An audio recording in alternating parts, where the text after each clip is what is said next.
네. 10월 31일, 10월의 마지막 날이죠. 오늘은 이제 할로윈입니다. 우리나라도 이제 할로윈에 대해서 많이 알고 있고, 특별히 이제 젊은 세대들 가운데 유치원이라든지 또는 초등학생 또는 10대, 20대 이런 젊은 세대 가운데서는 이 할로윈에 대해서 큰 거부감 없이 하나의 문화로 이렇게 받아들이고 즐기고 있는 것이 현실입니다. 문화라고 하는 것을 통해 사탄이 굉장히 우리의 마음이나 또는 우리의 영혼에 영향력을 끼치고 또 무감각하게 만드는 그러한 일들을 많이 하게 되는데요. 특별히 이런 할로윈이라고 하는 것이 하나의 문화로 축제라고 하는 뜻으로 굉장히 그 기원을 보게 되면 굉장히 사악한 거죠. 죽은 자들이 방문하는 거잖아요. 죽은 자. 악한 사악한 영이 집집마다 방문하는 것인데 굉장히 사악한 집집마다 죽은 자들이 방문하는 것은 하나님의 심판입니다. 출애굽기에 나오듯이 하나님의 영이 하나님의 보내신 사자가 애굽을 두루 다니면서 하나님을 어린 양의 보혈이 없었던 자들 다 죽였던 것처럼 죽은 자들이 방문하는 건요 축제가 아니라 말 그대로 조주고 심판인데 이것을 마치 축제인 것처럼 기쁜 것처럼 파티하고 즐겁고 또 그것을 준비하는 이러한 일들이 우리나라에도 지금 많이 보편화되고 있습니다. 몇 년 전에 할로윈으로 인해서 참 안타까운 일도 있었지만 우리가 이것을 좀 잘 경계를 하고 특별히 우리 믿는 자들 가운데서는 할로윈에 대해서 좀 긍정적인 이런 태도를 가지는 것에 대해 굉장히 좀 우리가 다시 한번 생각해 봐야 되지 않을까. 그래서 우리가 함께 잠시 뒤에 기도할 때 하나님 땅 가운데에 이런 악한, 사악한, 어둠의 그런 문화들이 우리의 자녀들, 우리의 다음 세대들의 그 마음을 미혹하지 못하도록 죄에 대해서 무감각하게 만들고 악함에 대해서, 사악한 것에 대해서 마치 대수롭지 않은 것처럼 대하는 이런 태도들이 우리 자녀들에게, 우리 다음 세대들에게 생기지 아니하도록 함께 좀 기도하면서 특별히 어린 양의 보혈로 우리가 좀 덮고 보호하는 그런 방어하는 기도를 하도록 하겠습니다. 오늘 말씀 한번 보도록 하겠습니다. 제주도에 가면요, 제주 공항 근처에 김만덕이라고 하는 여성의 기념관이 있습니다. 저도 예전에 제주도에 갔을 때 지나가니까 김만덕이라고 하는 여성의 동상과 기념관이 있는 것을 본 적이 있습니다. 도대체 이 여인이 누구길래 제주도에서 기념관을 세울 정도로 동상이 있을 정도로 이 여성을 기리는 것인가? 김만덕이라고 하는 여성은 1739년 제주에서 양인, 그러니까 양반은 아니고 양반과 평민 그 중간쯤 되는 그 양인의 신분으로 태어났습니다. 하지만 어릴 때 부모님이 돌아가시고 고아가 되었고 곧 관기, 관청의 기생이 되는 그런 신분이 되었습니다. 20살이 되어서 관청에 내가 관기가 되는 것은 참 부당하다. 나는 부모님이 죽었기 때문에 양인이지만 부모님이 죽었다고 해서 관기가 되는 것은 부당하다라고 이야기를 하게 되고 이것이 받아들여져서 양인의 신분을 회복하게 됩니다. 그리고 그녀는 상업에 장사를 하면서 상업에 종사하게 되고 큰 부를 이루는 거상이 되었습니다. 그녀는 평생 독신으로 지내게 되었는데요. 홀로 지내면서 제주에서 가장 큰 부자 중에 한 사람이 되었습니다. 부자였음에도 불구하고 호화롭게 살지 않고 근검절약하면서 특별히 자신의 많은 물질들을 가난한 자들을 구제하고 도와주는 데 썼다라고 합니다. 그렇게 자신이 아끼고 아꼈던 그 재산들을 1794년 제주도에 큰 태풍이 불게 됩니다. 이 태풍으로 인하여서 제주도에 기근이 들게 되고 4년 동안 극심한 기근이 제주 전역에 있게 됩니다. 수많은 사람들이 굶주림 속에 죽어가는 상황이 되자 자신의 전 재산을 팔아서 이 당시 기준으로 300석이라고 이제 문서에는 남아 있는데 제주도에서의 300석은 쌀 300석은 육지에서 10배의 가치가 있는 것입니다. 그러니까 3천석, 5천석 이상 되는 가치가 있는 그 자신의 모든 재산을 식량으로 마련해서 굶주린 사람들을 살렸다라고 하는 기록이 있습니다. 이런 공로를 인정받아서 당시 조선의 왕이었던 정조가 그녀에게 의녀 반수라고 하는 의로운 여성이다라고 하는 호칭을 내려주게 되고 제주도에 있던 그녀를 불러들여서 한양에서 직접 아련할 수 있는 왕을 뵙고 친견할 수 있는 기회도 주게 되고 금강산 또 관광시켜 주었다라고 하는 기록이 조선왕조실록에 남아 있습니다. 이 김만덕이라고 하는 여성은요, 당시 조선의 세 가지의 한계를 뛰어넘은 사람이라고 평가를 받고 있습니다. 우선 그녀는 여성으로서 성별의 한계를 뛰어넘었습니다. 남성들도 하기 힘들다라고 하는 그 상업에, 그 장사에 투신하여서 큰 부를 이루고 거상, 거부가 되었습니다. 또한 그녀는 신분의 한계도 뛰어넘었습니다. 양인이라고 하는 신분으로 태어났으나 기녀로 인생의 가장 밑바닥까지 떨어졌습니다. 하지만 그 자신의 그 신분에 주저앉은 것이 아니라 그것을 극복하고 양인이 다시 회복하게 되고 마지막에는 왕에게 의녀라고 하는 칭호까지 하사받는 신분제 사회였던 조선에서 이 신분의 한계를 뛰어넘는 그러한 일을 만들어낸 요인입니다. 또한 그녀는 출신의 한계도 뛰어넘게 됩니다. 당시 제주도는 오늘날 제주도는 너무나 좋은 곳이죠. 관광지고 섬이고 너무나 좋은 곳이지만 당시 제주도는 변방 중의 변방입니다. 유배지입니다. 버림받은 땅이었죠. 죽기 위해 가는 땅입니다. 그곳에서 그녀는 수백 수천 명의 죽어가는 생명을 살려낸 자신의 출신의 그 출신지를 변화시켰던 그런 여인으로 기록이 되는 것입니다. 한계를 극복한 여인. 분초를 다투는 시간 경기라고 할 수 있는 이런 스포츠 경기들. 예를 들어서 육상, 100m 달리기, 마라톤 또는 수영 같은 그런 스포츠들은요, 자신의 한계를 극복하는 운동입니다. 그러니까 자기 자신이 가지고 있던 기록을 끊임없이 갱신하면서 자신의 한계를 뛰어넘는 그런 스포츠인 것이죠. 자신의 한계를 뛰어넘어야지만 정상의 자리에 올라갈 수가 있고 최고의 자리를 지킬 수가 있습니다. 근데 이렇게 자신의 한계를 극복했다라고 해서, 즉 자신과의 싸움에서 이겼다라고 해서 모두 다 정점에 서는 것은 아닙니다. 정점에 오를 수 있는 사람은 단 한 명뿐입니다. 많은 사람들이 자신의 한계를 극복하고 자신과의 싸움에서 이기기는 하지만 최고의 자리에는 올라갈 수가 없다라는 것이죠. 또한 최고의 자리에 오른다 할지라도 그 자리를 지키고 유지하는 것도 너무나 힘듭니다. 우리 현실 세계에서는요, 자신을 극복하고 자신의 한계를 초월하는 것이 너무나 어려운 일입니다. 설령 그것에 성공했다 하더라도 성공이 다 보장되는 것은 아닙니다. 나의 한계를 극복해도 그것이 곧 성공으로 이어지는 것은 아니라는 말입니다. 하지만 영적인 세계에서는 다릅니다. 영적인 세계에서 자신을 이기고 자신의 한계를 극복하게 되면 하나님의 은혜라고 할 수 있는, 성공이라고 부를 수 있는 하나님의 은혜와 복을 누리게 된다는 것입니다.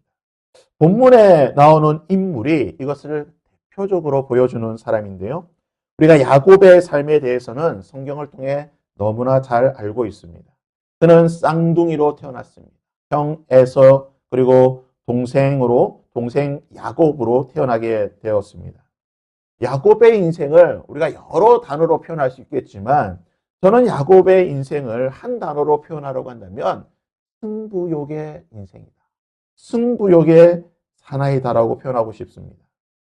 승부욕이라고 하는 것은요, 타고나는 것입니다. 물론 모든 사람이 다 승부욕은 있습니다.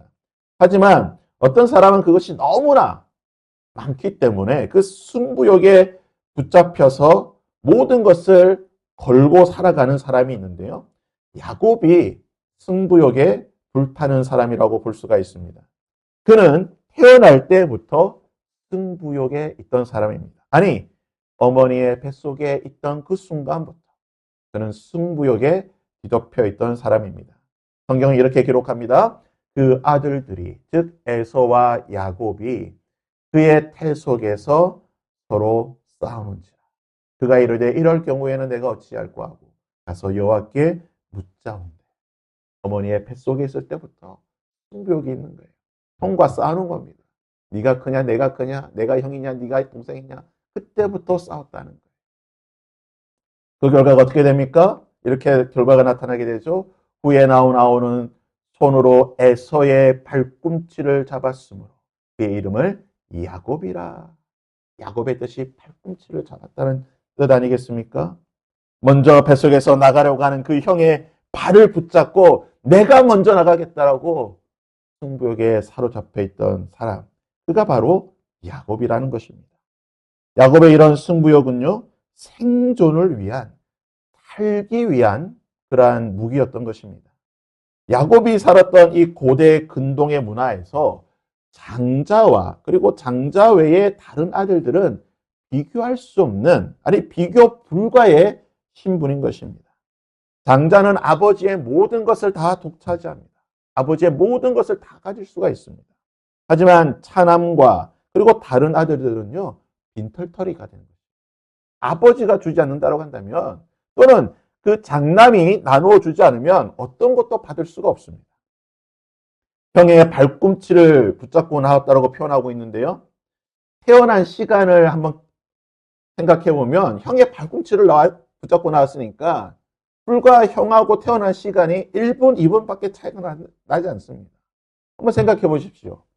1분, 2분, 이 순간, 너무나 짧은 이 시간이 그의 평생의 운명을 바꿔놓은 겁니다.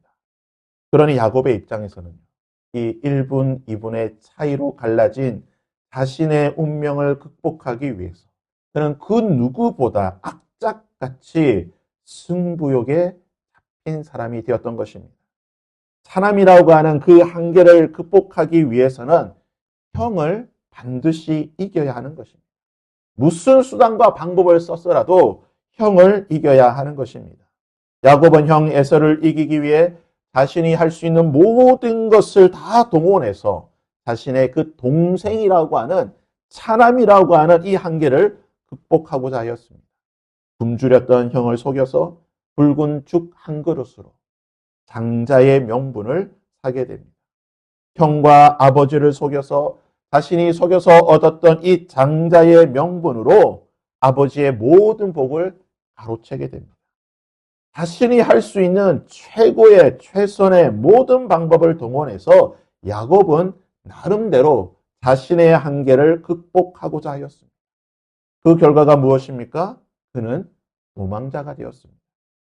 자신을 죽이려고 하는 형을 피해서 부모님을 떠나 고향을 떠나 집을 떠나 도망자의 신세가 되었습니다. 그가 누리고 있던 모든 것이 깨어진 것이죠.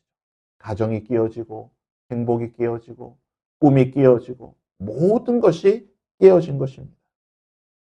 외삼촌 라반의 집으로 가서 20년을 머물게 됩니다.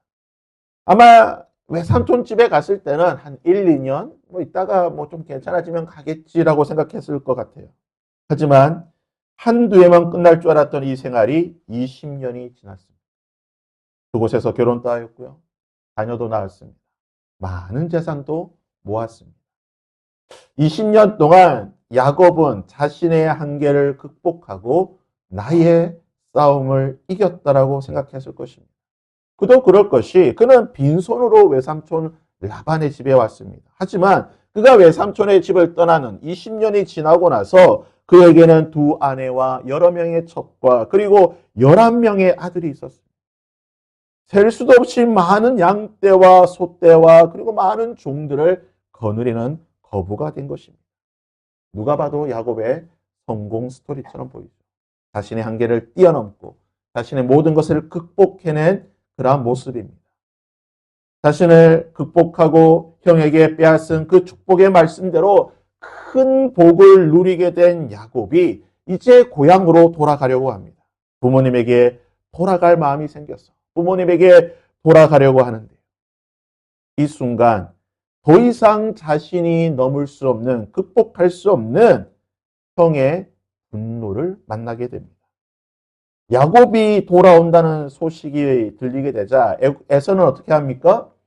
성경에 이렇게 기록합니다. 사자들이 야곱에게 돌아와 이른즉 우리가 주인의 형 에서에게 이른즉 그가 400명을 거느리고 주인을 만나려고 오더이다. 자신을 죽이려고 오는지 또는 환영하기 위해서 오는지 알 수는 없지만 아무튼 형 에서가 400명을 거느리고 자신을 만나기 위해 오고 있습니다. 형의 분노라고 하는, 형의 군대라고 하는 자신이 극복할 수 없는 무언가 절대로 넘을 수 없는 거대한 벽을 만나게 된 것입니다. 야곱은 그동안 자신이 노력하고 수단과 방법을 가리지 않고 살았을 때에 나름대로 자신의 한계를 뛰어넘고 무언가를 이루었다고 생각했습니다. 하지만 지금 야곱의 눈앞에는 자신이 도저히 어떻게 할 수 없는 형의 분노라고 하는, 이 형의 군대라고 하는 극복할 수 없는 무언가가 자신을 가로막고 있다는 것입니다. 야곱은 이번에도 자신이 어떻게 한번 극복해 보려고 자신이 할 수 있는 모든 수단과 방법을 동원해서 이 벽을 넘으려고 합니다. 형에게 극진한 선물을 보냅니다. 과도록 지나치도록 많은 선물을 형에게 보내게 됩니다. 그리고 형을 만나러 가면서 자신의 모든 소유를 분산시킵니다. 첩의 아들들과 자신이 사랑하던 그 아들, 그 자신의 물건들을 나누어서 순서대로 그것을 보냅니다. 자신이 잘 계산해 보니까 이 정도로 계산하면 이만큼 잃어버리면 또 어떻게 하고 잘 계산해서 시간에 맞게 이것을 다 보내어서 건너가게 합니다. 자기 나름대로 계산하고 내가 이쯤 하면 이 문제를 이렇게 극복할 수 있을 거야. 모든 것을 다 동원해서 그는 하게 되는 것입니다. 그리고 난 뒤에 야곱이 무엇을 하게 됩니까? 야곱은 홀로 남게 됩니다. 모든 것을 다 야복강을 건너가게 하고 난 뒤에 야곱은 홀로 남게 되고 어떤 사람이 그에게 나타나서 날이 새도록 야곱과 씨름하게 됩니다. 자신이 할 수 있는 모든 것을 다 했습니다.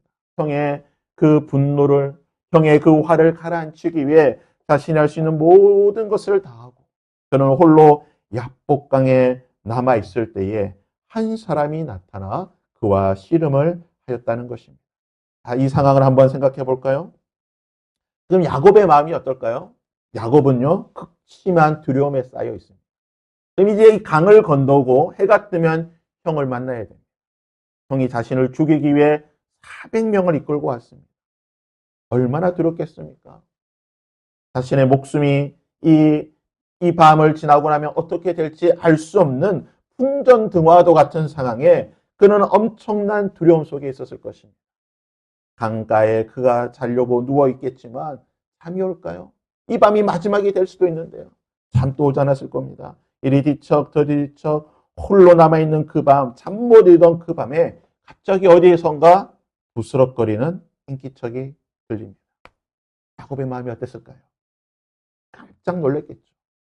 형 에서가 보낸 암살자인가? 나를 죽이기 위해 형이 보낸 첩자인가? 아니면 이곳을 지나가던 상적 강도들인가? 아마 그는 두려움과 공포 가운데 있었을 것입니다.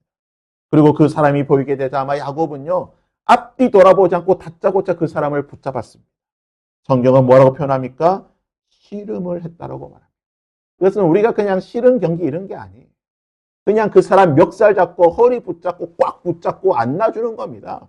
그냥 단순한 씨름이 아니라 죽기 살기로 그 사람을 붙잡고 버티는 것입니다. 만일 그 사람이 형 에서가 보낸 암살자라고 한다면 이 자기가 붙잡은 손을 놓는 순간 야곱은 죽은 목숨이 되는 겁니다. 만일 이 사람이 강도라고 하면 산적이라고 하면 형을 만나기도 전에 칼에 찔려서 부상이 있고 어떻게 될지 모르는 거예요. 야곱은 지금 이 사람을 보자마자 붙잡는 순간 살기 위해 반드시 살기 위해 붙잡아야 하는 것입니다. 그러게 성경은 뭐라고 표현합니까? 밤새도록, 밤이 새도록 몇 시간인지 모르겠습니다.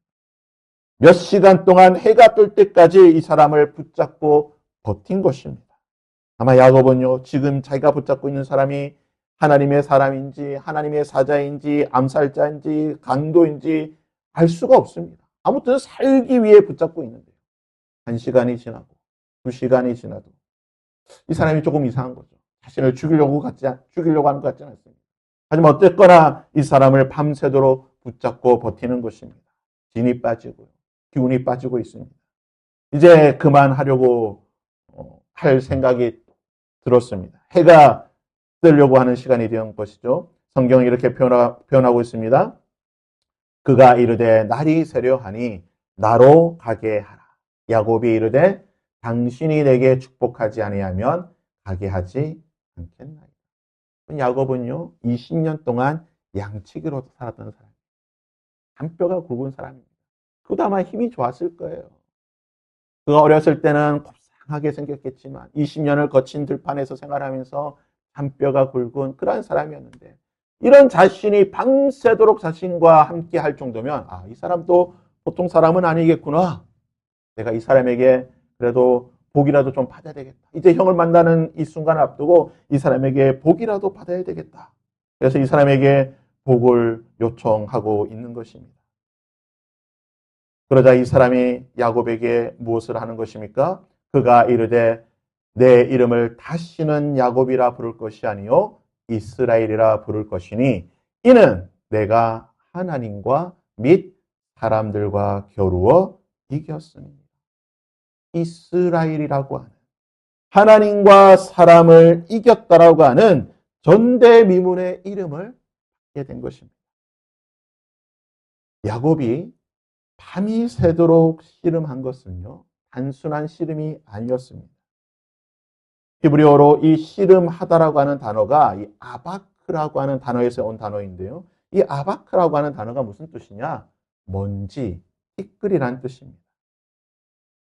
그러니까 이게 씨름을 하면 막 두 사람이 붙잡고 막 몸싸움을 하게 되면 어떻게 됩니까? 먼지가 일어나잖아요.